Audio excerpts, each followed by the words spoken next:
these pigs has become a local legend. Some speculate that they swam to shore following a 16th century shipwreck. The truth is, they were actually brought here as livestock from the Bahamian capital, Nassau, in the 1990s.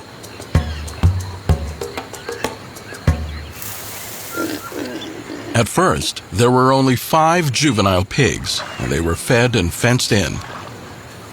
But when they grew larger, they escaped. The pigs survived on the island for 7 generations. Now, the population has grown to over 30.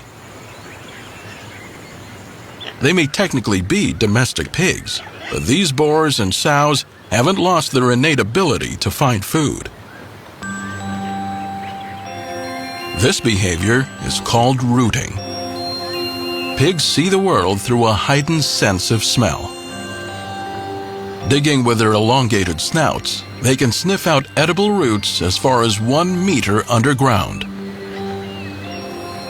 Most of their diet comes from roots, but they also eat wild cabbage and berries.